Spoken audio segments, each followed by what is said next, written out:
This is Matt, and this will be a short video on how to download Eclipse. So I'm right here on the main Eclipse download page. You can see there's quite a few different versions that we can download right here. So the page is at eclipse.org/download/packages.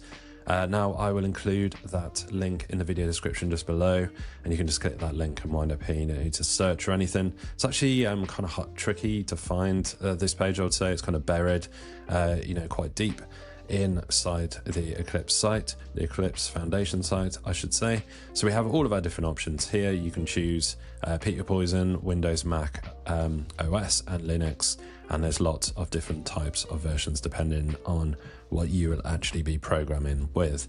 So you can just click on one of these and easily download from there. So hopefully this video has been helpful for you on how to find and download Eclipse, the IDE.